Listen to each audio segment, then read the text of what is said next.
सर्वेभ्यो नमः। देववाणी संस्कृतम ई गुरुकुलम में आप सभी महान भावों का हार्दिक अभिनंदन है। मित्रों, आज हम वैयाकरण सिद्धांत कौमुदी के कारक प्रकरण की 17वीं कक्षा को पढ़ने जा रहे हैं। जो भी महानुभाव इस संपूर्ण कारक प्रकरण को वैयाकरण सिद्धांत कौमुदी के पढ़ना चाहते हैं अपने गृह पर ही बैठे बैठे, वो सभी महानुभाव इस देववाणी संस्कृतम ऐप को डाउनलोड करके कोर्स को खरीद करके ऑनलाइन पढ़ सकते हैं परचेज करके, और इस व्हाट्सएप नंबर पर संपर्क करके आप यूट्यूब चैनल के माध्यम से भी पढ़ सकते हैं। आइएगा, गत कक्षा में मैंने आपको जो पढ़ाया था उससे आगे अब हम आज पढ़ना आरंभ करते हैं। देखिए, हमने आपको यहां तक पढ़ा दिया था। ये अतिरतिक्रमणे च यहां तक मैंने आपको पढ़ाया था। अब इससे आगे आज हम पढ़ना आरंभ करते हैं। ये सूत्र है और ये सूत्र मैंने आपको बताया। आइएगा, सूत्र है वैयाकरण सिद्धांत कौमुदी की संख्या है 557। अपि पदार्थ संभावनान्वसर्ग गरहा समुच्चयेषु। ठीक है, अपि पदार्थ संभावनान्वसर्ग गरहा समुच्चयेषु। ये प्रथम अध्याय के चौथे पाद का 96वां सूत्र है। चलिए, आइए इसका हम समास देख लेते हैं, पदच्छेद देख लेते हैं, फिर बाद में इसका अर्थ देखेंगे, उदाहरण देखेंगे। चलिए,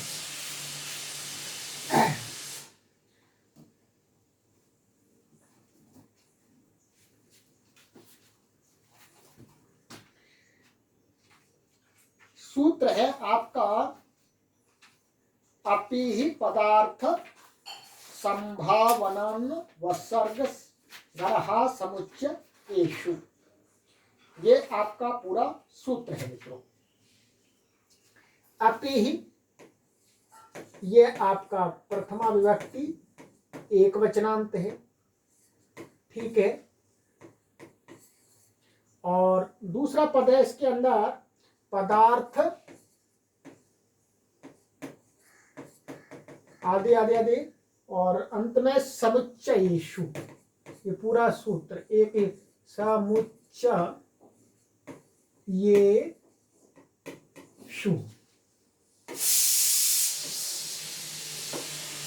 समुच्चयेषु ये सप्तमी विभक्ति बहुवचनांत है। ठीक है, इसके अंदर ये दो पद हैं। और समास देखिएगा आप, इसका समास भी आपको करा देते हैं। पदार्थश्च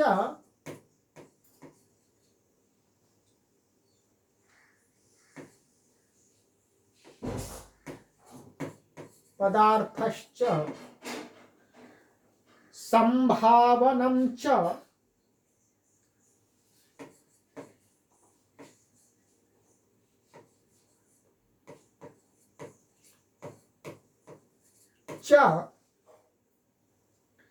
अन्वसर्गश्च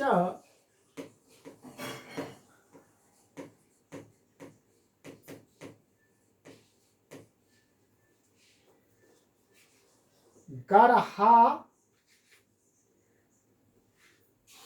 च समुच्चयं च।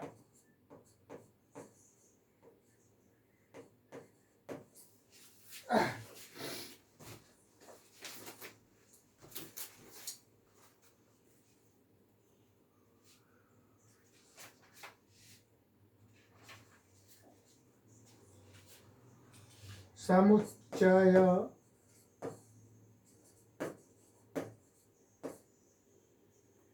इति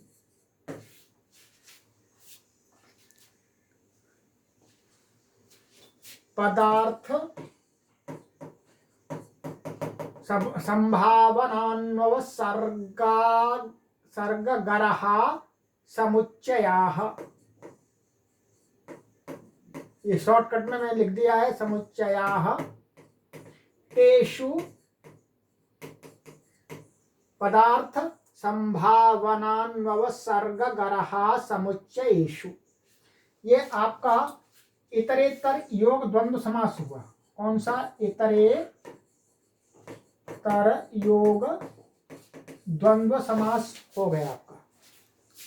ठीक है, तो अब इसके अंदर आपके इतने शब्द हैं: पदार्थ, संभावन, अन्वसर्ग और गढ़ और समुच्चय।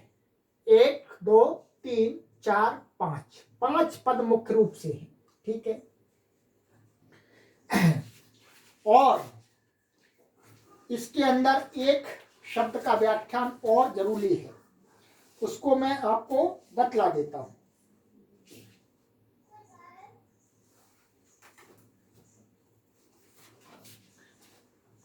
ये समास कंप्लीट हुआ आपका। अब इसके अंदर एक जो शब्द है वो है आपका पदार्थ। इसका अर्थ क्या है ये अभी हम अर्थ जानने से पहले ही, ठीक है,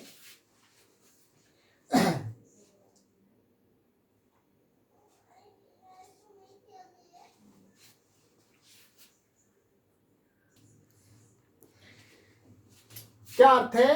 अप्रयुज्यमानस्य पदांतरस्य अर्थः पदार्थः। मीन्स अप्रयुज्यमान पदांतरस्य, किसी पद का, शब्द का वाक्य में प्रयोग नहीं हो रहा है, ठीक है, परंतु उसका अर्थ वहां पर है, उसका अर्थ वहां पर आ रहा है, वह ही यहां पर क्या कहा गया है? पदार्थ। इसको अभी हम उदाहरणों में देखेंगे। पदार्थ शब्द का अर्थ क्या है? अप्रयुज्यमानस्य पदांतरस्य अर्थः पदार्थः। माने वाक्य के अंदर कोई ऐसा पद है जिसका उच्चारण नहीं किया जा रहा है शब्द का, परंतु उस शब्द का अर्थ वहां पर दिख रहा है, स्पष्ट लग रहा है, उसको ही कहा है पदार्थ। ठीक है, अब आ जाइएगा पदच्छेद विभक्ति समास सब मैंने दिखला दिया आपको। अब हम चलते हैं अर्थ पर। आचार्य भट्टो जी दीक्षित महाराज जी क्या कहते हैं, देखिएगा। एषु द्योत्येषु अपि ही उक्त संज्ञा स्यात्। ये अपि क्या है? उपसर्ग है। जो अपि उपसर्ग है वो है, तो उपसर्ग संज्ञा इसकी प्राप्ति, इसको हटाना है या कर्म प्रवचनी बनाना है। तो कह रहे एषु माने इन पदार्थ, संभावन, अन्वसर्ग, गरहा, समुच्चय, इन अर्थों के द्योतित होने में पर जो अपि है, जो मन वाक्य के अंदर ये अर्थ द्योतित हो रहे हों 5 या 5 में से कोई एक, तो उसमें जो प्रयुक्त अपि शब्द है वाक्य के अंदर, वो अपि कैसा होता? उक्त संज्ञा माने कर्म प्रवचनीय संज्ञक हो जाता है। राइट, अब ये एक एक का उदाहरण देखेंगे। ठीक है, यहां का हम सबसे देखेंगे पदार्थ का। पदार्थ का ये अर्थ आपको समझ में आ गया। कर्म प्रवृत्ति संज्ञा होने से क्या है? गति संज्ञा और उपसर्ग संज्ञा हट गई, अर्थात अपि जब इन अर्थों में होगा तो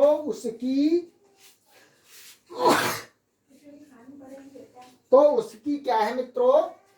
गति संज्ञा और उपसर्ग संज्ञा नहीं होगी, क्या होगी? कर्म प्रवचनीय संज्ञा। तो अब इसका उदाहरण दिया सबसे पहले पदार्थ का, सर्पिशोपि स्यात्। क्या है? सर्पिशोपि स्यात्। मैं यहां लिख करके आपको दिखलाता हूं बोर्ड पर, देखिएगा। उदाहरण है आपका सर्पि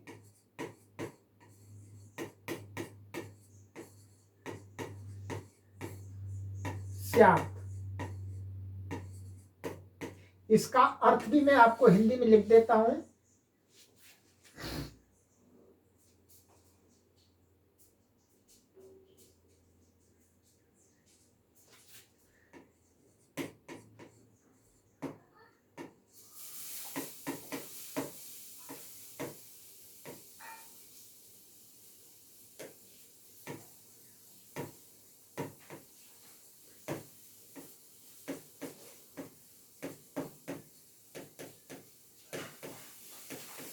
ठीक है, थोड़ा सा घृत भी होना चाहिए, ये इसका अर्थ है।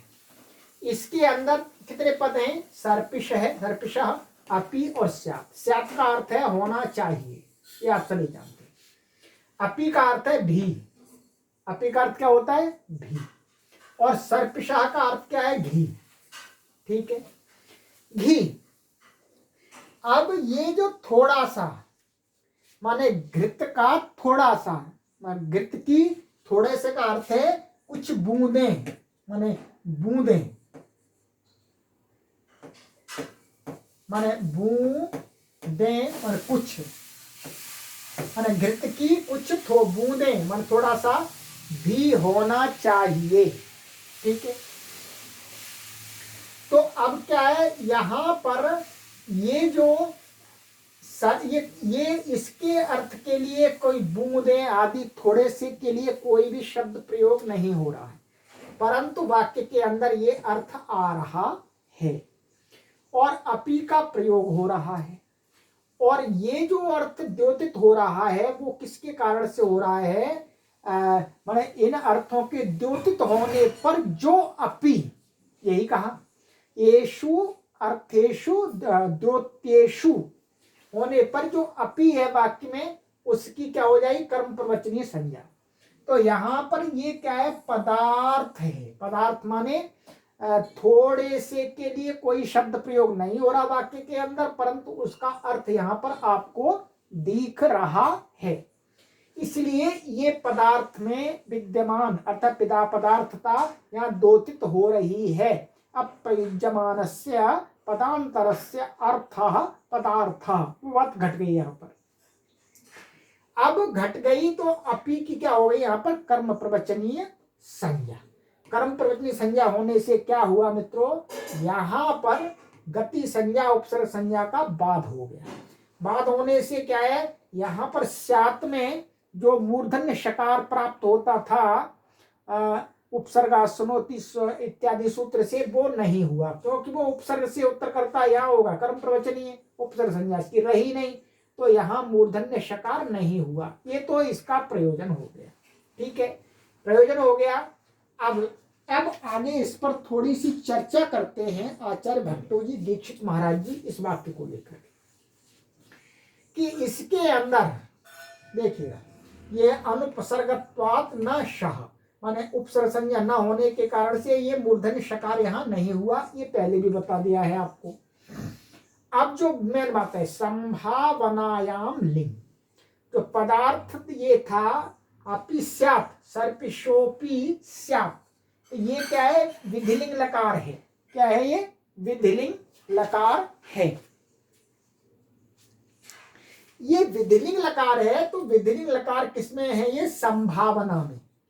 तो संभावना में जब विधिलिंग होगा तभी ये होगी। संभावना माने थोड़ा सा घृत की बूंदों की भी संभावना हो सकती थी, होनी चाहिए भोजन में। ठीक है, संभावना में लिंग होता है। संभावना में लिंग कहाँ होता है? आ जाइए, उसको भी हम आपको दिखला देते हैं। ठीक है, अष्टाध्यायी के अंदर, जिससे आपके डाउट्स पूरे दूर हो जाए। एक सूत्र है आपका उपसंवादा शंकयोश्च।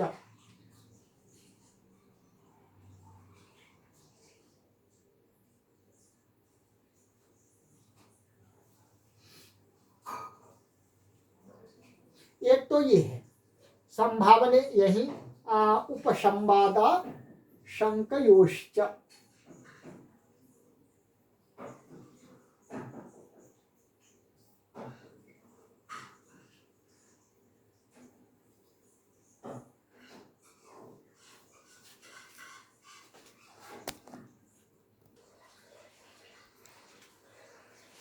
तो मित्रों यहां पर जो स्यात् में लिंग विधिलिंग हुआ है वो हुआ है विधि निमंत्रणा मंत्रणाधीष्ट संप्रश्न प्रार्थनेषु लिंग।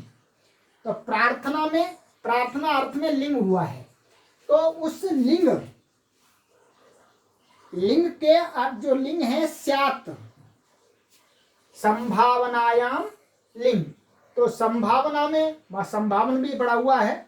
ठीक है,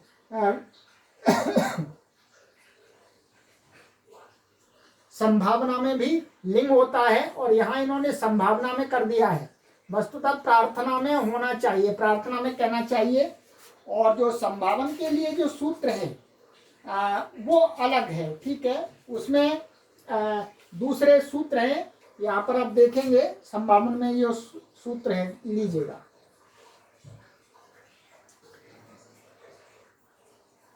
ये विभाषा धातु संभावन वचने अयदि हेतु हेतु मतोर्लिंग इच्छार्थेषु आदि आदि ये सूत्र है, इनमें लिंग का विधान किया गया है। तो यहाँ पर इन्होंने भट्टो जी दीक्षित महाराज जी ने ये जो लिंग माना है स्यात में, ये माना है संभावना में लिंग, ठीक है। तो संभावना में लिंग कौन सा? स्यात।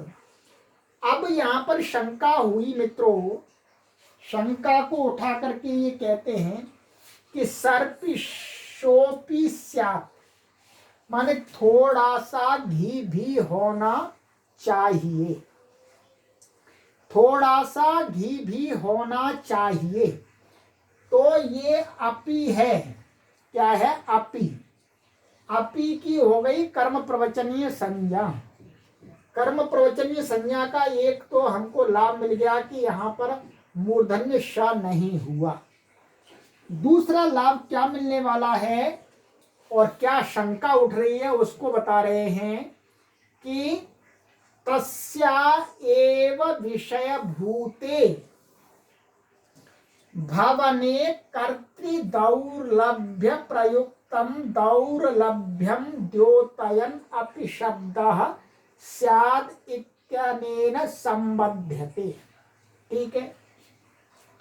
इनका कहना है कि जो अपि शब्द है उसका संबंध स्यात् के साथ में कैसे लगा, ठीक है।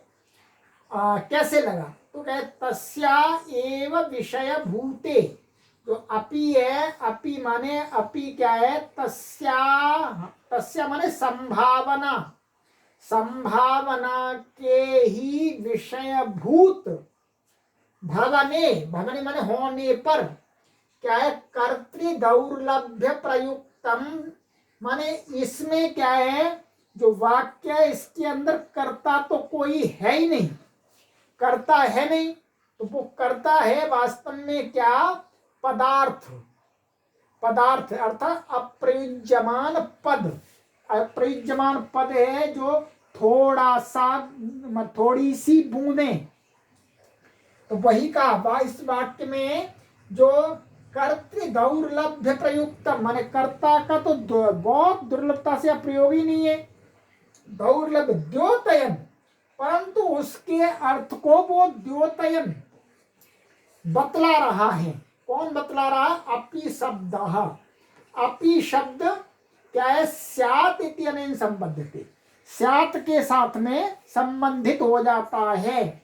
अपि अर्थात अपि उसके अर्थ को, अर्थात पदार्थ माने अप्रयुज्यमान पद के अर्थ को बताता हुआ किसके साथ संबंध होता है?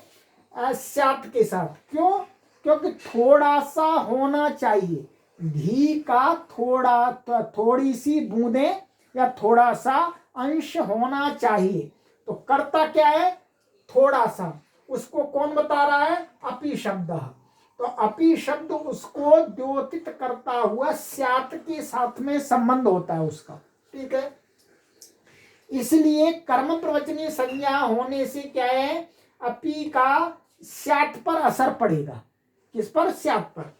आगे कहते हैं सर्पिशाह इति षष्ठी।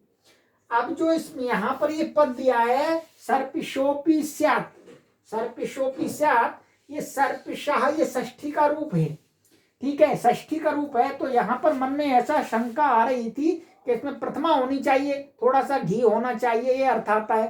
तो यहाँ ये तो प्रथमा होनी चाहिए, कर्ता बन रहा है। तो इन्होंने कहा कि नहीं, घी की थोड़ी सी बूंदें होनी चाहिए, ये अर्थ आ रहा है।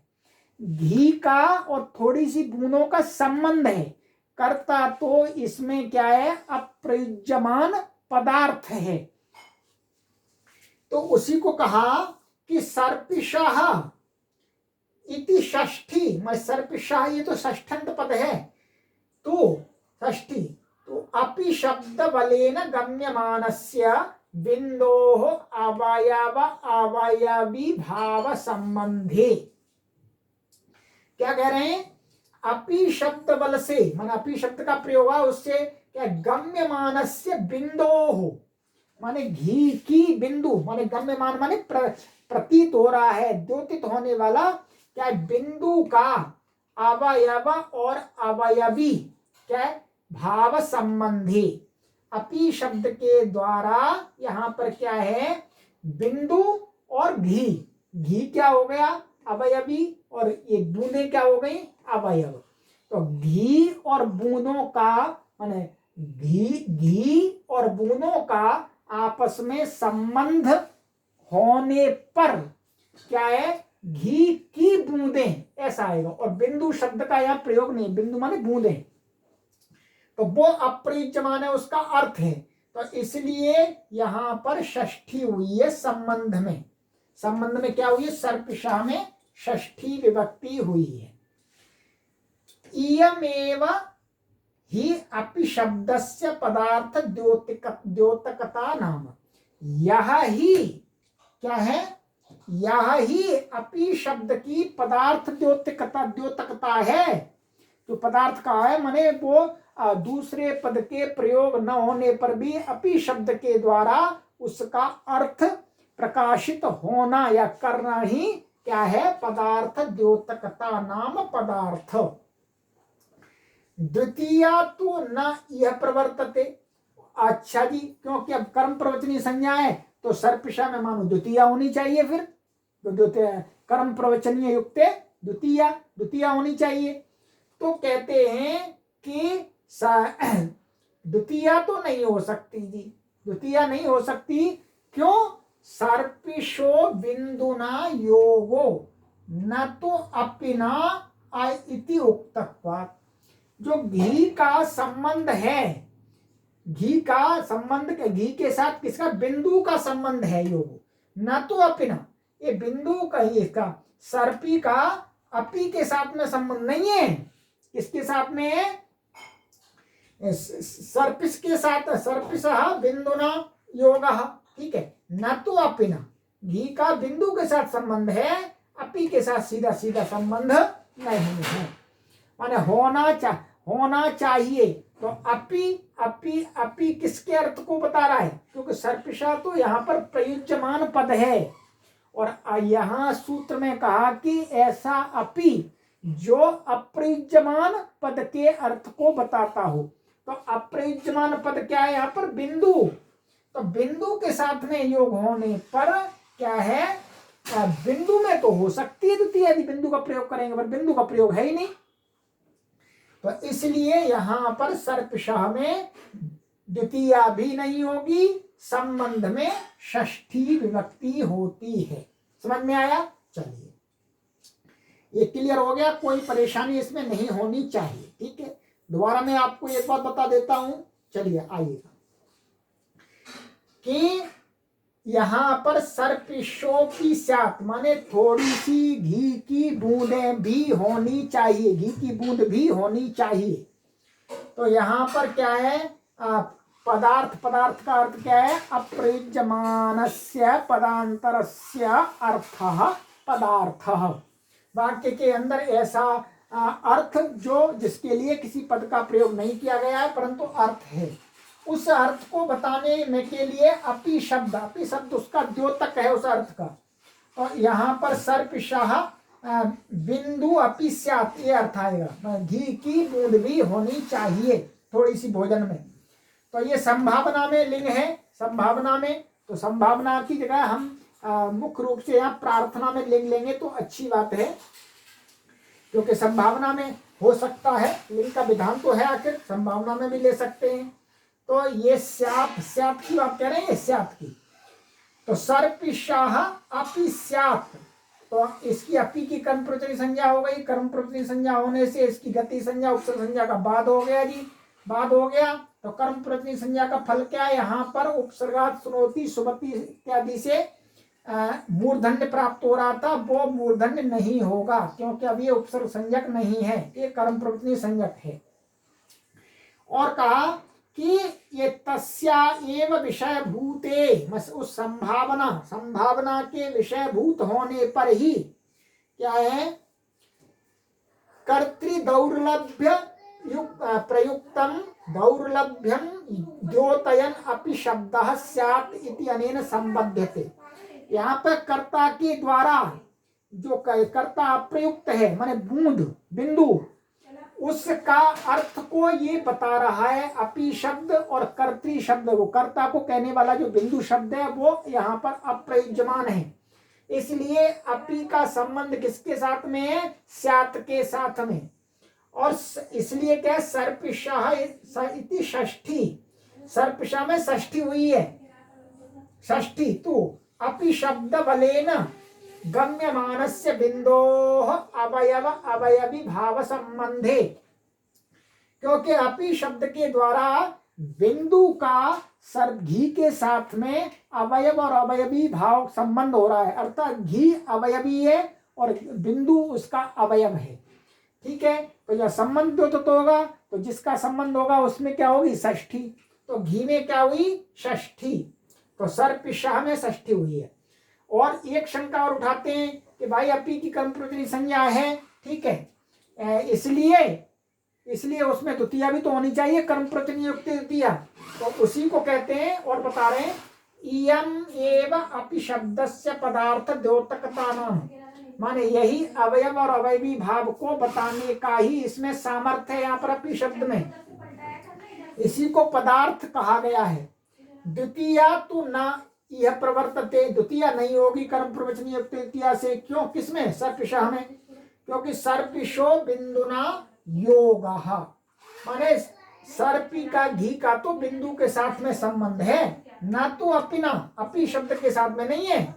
इति उक्तत्वात्, ये यहाँ पर कह ही दिया, अपि शब्देन बलेन तो हो रहा है, ठीक है। और अपि, अच्छा, तो ये बता दिया। तो मित्रों आज की कक्षा में मैं आपको यहीं तक पढ़ाऊंगा, क्योंकि बड़ी वीडियो हम नहीं बना सकते हैं, और शेष भाग आपको आगे की कक्षा में बताया जाएगा, क्योंकि इसके उदाहरण और भी हैं, उनको समझाना बहुत जरूरी है। ठीक है, बड़े उदाहरण हैं, तो इसके शेष उदाहरण मित्रों ये आगे के, अभी हमने इस कक्षा में केवल और केवल आपको पदार्थ के उदाहरण दिया है इसमें। ठीक है, इसको अच्छी प्रकार से समझना है। यदि कोई चीज समझ में नहीं आए तो आप अवश्य पूछिएगा। चलिए मित्रों, आगे की कक्षा में यहां से हम पढ़ेंगे संभावना आदि के जो उदाहरण हैं। चलिए इस कक्षा को यही विराम देते हैं मित्रों, और जो भी हमारे पाठक महानुभाव इस कक्षा को पढ़ना चाहते हैं, वे सभी महानुभाव इस ऐप को डाउनलोड करके और इस व्हाट्सएप नंबर से संपर्क करके पढ़ सकते हैं। अस्तु सर्वेभ्यो नमः।